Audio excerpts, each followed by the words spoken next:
দেখো বন্ধুরা, এখানে নানা রকম জিনিস পাওয়া যাচ্ছে আর নানা রকম দামে সব কিছুই পাওয়া যাচ্ছে এখানে।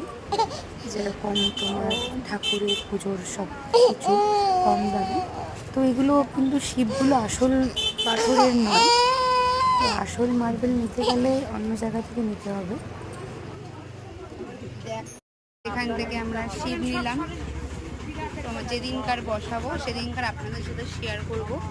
এগুলো সব 200-300 এরকম করেই দাম। ত্রিশূল আছে, এই যেগুলো ফটো আছে কিছু। দেখো বন্ধুরা, আমরা বিকেলবেলা এসেছি, ঠাকুরের সন্ধ্যা হবে, গেটটা খুলে রাখুন, দর্শন করে বাড়ি যাব। এখন আমরা বাড়ির দিকে রওনা দিচ্ছি। তো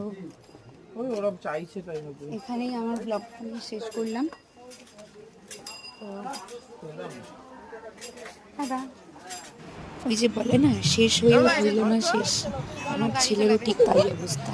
দেখুন যাওয়ার সময় ও গাড়ি চালাবে নিজে নিজে।